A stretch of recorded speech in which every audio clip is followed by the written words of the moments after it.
Assalamualaikum warahmatullahi wabarakatuh. Perkenalkan, nama saya di sini Budi Ardian dengan NIM 1801013013 akan menyampaikan materi dari makalah saya yang berjudul Cybercrime dan Cyberlaw dalam Etika Profesi.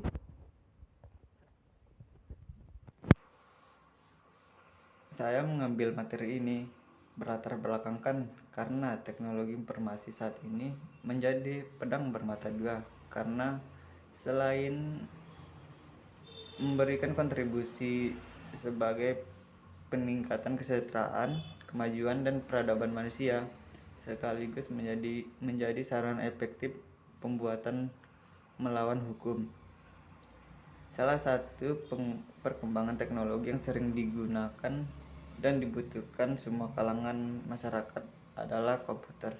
Dengan komputer, seseorang dapat dengan mudah mempergunakannya. Tapi dengan adanya komputer, seseorang menggunakannya dengan ada hal yang baik dan tidaknya.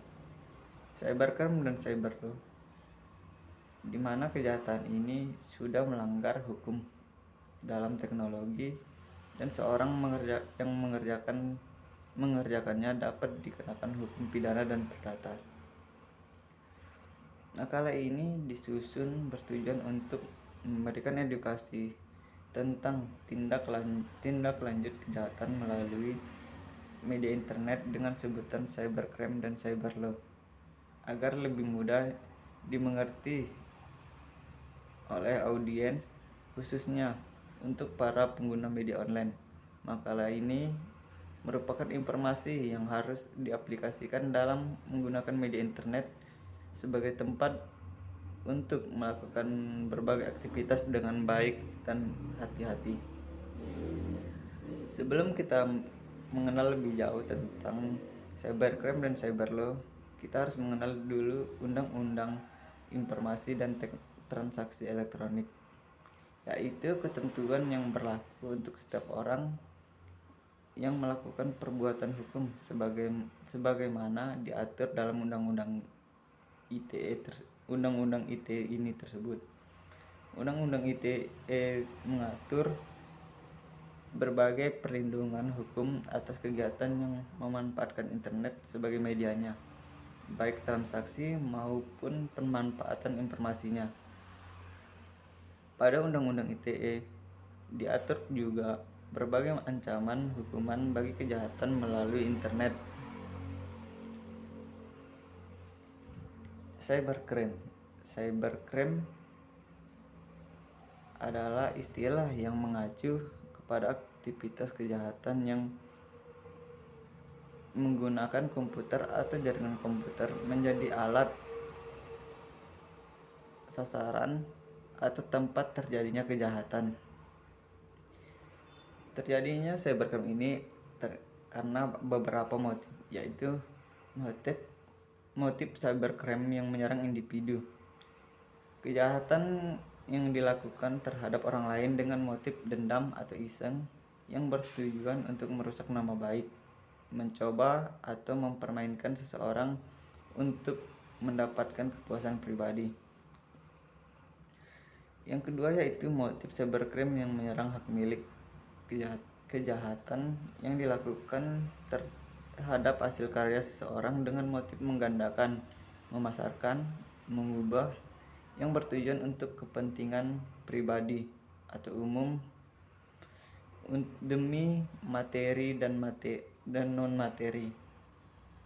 Yang motif ketiga yaitu cybercrime yang menyerang pemerintah, kejahatan yang dilakukan dengan pemerintah sebagai objek dengan motif melakukan teror, membajak atau merusak keamanan suatu sistem pemerintahan.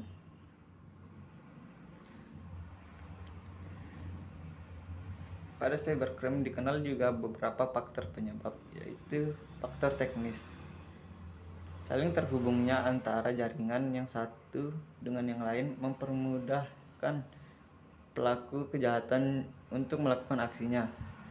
Kemudian tidak meratanya penyebaran teknologi menjadikan pihak yang satu lebih kuat daripada yang lain.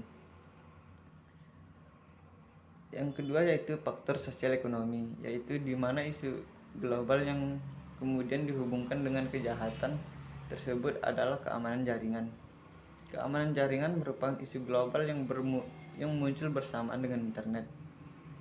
Sebagai komoditi ekonomi, banyak negara yang tentunya sangat membutuhkan perangkat jaringan untuk mengamankan sosial ekonomi mereka. Di sini kita juga mengenal beberapa jenis cybercrime. Di sini kita kenal dengan carding, hacking, cracking, defacing, phishing, spamming, dan malware. Perkembangan cybercrime di Indonesia. Di Indonesia sendiri, perkembangan cybercrime dapat dikatakan sangat pesat. Indonesia di dunia nyata kita dianggap sebagai salah satu negara terbelakang dalam segala hal. Namun prestasi yang sangat berhasil ditorehkan oleh para hacker, cracker, dan kader lokal. Namun pemerintah masih kurang ketat dalam pengontrolan dalam dunia cyber. Beberapa contoh kasus cybercrime adalah penggelapan uang di bank melalui komputer, hacking, situs phishing, pengiriman trojan, dan sebagainya. Cyber law adalah hukum yang digunakan di dunia cyber yang umumnya diasosiasikan dengan internet. Cyber law dibutuhkan karena dasar atau fondasi dari hukum di banyak negara adalah ruang dan waktu. Sementara itu, internet dan jaringan komputer mendobrak batas ruang dan waktu ini. Topik-topik dalam cyber law.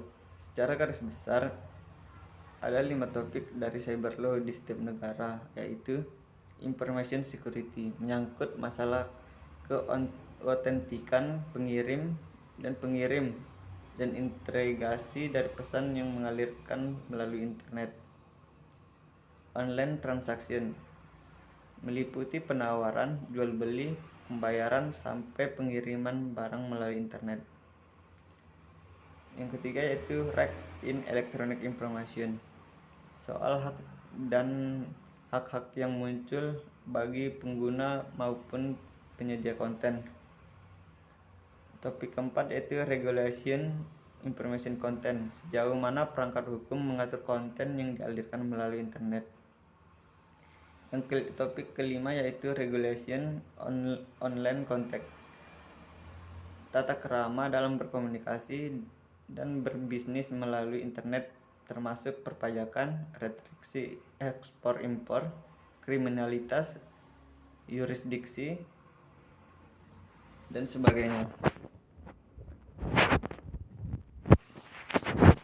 Baik, di sini saya sebagai penulis akan menyampaikan sebuah kesimpulan yang dimana sebagai manusia yang beradab dalam menyikapi dan menggunakan teknologi ini, mestinya kita dapat memilah mana yang baik, benar, dan bermanfaat bagi sesama, kemudian mengambilnya sebagai penyambung mata rantai kebaikan terhadap sesama. Kita juga mesti pandai melihat mana yang buruk dan merugikan bagi orang lain, untuk selanjutnya kita menghindari atau memberantasnya jika hal itu ada di hadapan kita. Demikian presentasi makalah yang dapat saya lakukan. Lebih dan kurang saya mohon maaf. Wabillahi taufiq wal hidayah. Wassalamualaikum warahmatullahi wabarakatuh.